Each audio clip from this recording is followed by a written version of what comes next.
પંજાબ કિંગ્સને જીતની સખત જરૂર છે, એ પહેલા કે બહુ મોડું થઈ જાય. પંજાબ કિંગ્સ સતત 5મી હાર, પેલા સળંગ 6 જીત, એના પછી 5 હાર. બીજી તરફ defending champion Royal Challengers Bengaluru પ્લેઓફની ટિકિટ મેળવવાથી માત્ર એક જ ડગલું દૂર. આરસીબી ની જીત, બીજી એક વિજય.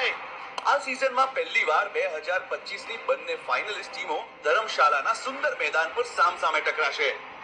તો ચાલો જોઈએ આ મેચ જોવાના 5 મોટા કારણો.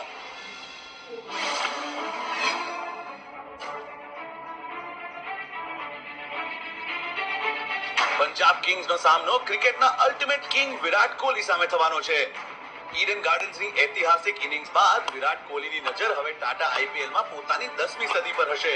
વિરાટ કોહલી એ ફટકારી છે આજે 9મી century. A couple of games that don't go your way, you start feeling a bit of nervousness again. It helps you to go out there and work on your game and back yourself even more. Well, I just love batting even after all this. You know, that's my core feeling for me. Even after all these years and numbers and whatever you said, it's still the love for the game. I just love hitting the ball in the middle of the bat. કોહલીને પંજાબ સામે રમવું ખૂબ જ ગમે છે. 2023 થી તેને પંજાબ સામે 7 મેચમાં 4 અડધી સદી ફટકારી છે. આઈપીએલના ઇતિહાસમાં પંજાબ સામે સૌથી વધુ રન બનાવવાનો રેકોર્ડ પણ કિંગ કોહલીના નામનો જ છે.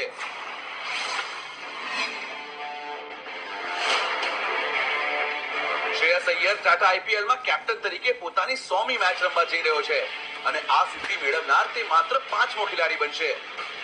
કેપ્ટન તરીકે શ્રેયસની જીતની ટકાવારી બાકીના બધા કરતા વધુ છે. પરંતુ કિંગ્સના કેપ્ટનની સાચી પરીક્ષા રોયલ ચેલેન્જર્સ બેંગલુરુના બોલરો સામે હશે. ટાટા આઈપીએલમાં જોશ હેઝલવુડે શ્રેયસ પર દબદબો રાખતા તેને 4 વાર આઉટ કર્યો છે, જ્યારે ભુવનેશ્વર કુમારે પણ 3 વખત શ્રેયસનો શિકાર કર્યો છે.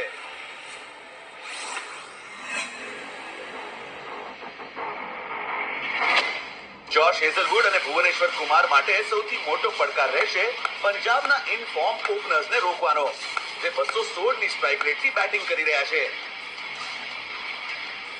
પરંતુ અનુભવી ભુવનેશ્વર કુમાર પણ આ સિઝનમાં ઘણા સારા લયમાં જોવા મળ્યા છે.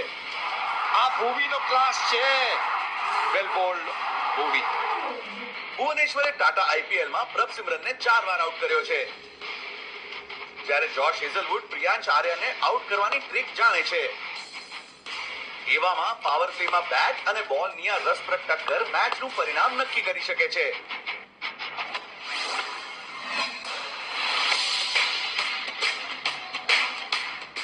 મિડલ ઓવર્સમાં સ્પિનના મહારથીઓ અને સ્પિનને રમવામાં નિપુણ બેટરો વચ્ચે ટક્કર થશે. અત્યાર સુધી ટાટા આઈપીએલમાં યુઝવેન્દ્ર ચહલે રજત પાટીદારને બહુ ખુલીને રમવા દીધો નથી, પરંતુ બેંગલુરુના કેપ્ટન રજત પાટીદાર પલટવાર કરી શકે છે, જેમને આ સિઝનમાં મિડલ ઓવરોમાં સૌથી વધુ 28 સિક્સર ફટકારી છે.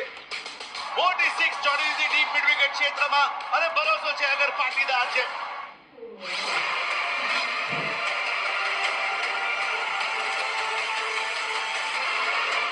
કૃણાલ પંડ્યાના રૂપમાં આરસીબી પાસે મિડલ ઓવરોમાં વધુ એક સ્પિન હથિયાર છે. તે પંજાબના મિડલ ઓર્ડર પર અંકુશ લગાવી શકશે.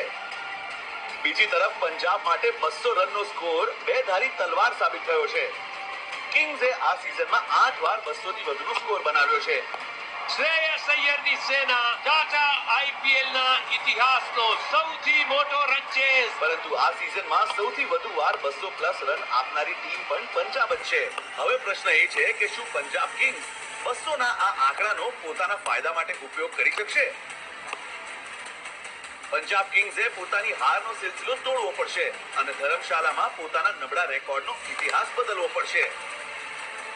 રોયલ ચેલેન્જર્સ જીત મેળવી પ્લેઓફની ટિકિટ કાપવાના ઈરાદાથી મેદાનમાં ઉતરશે.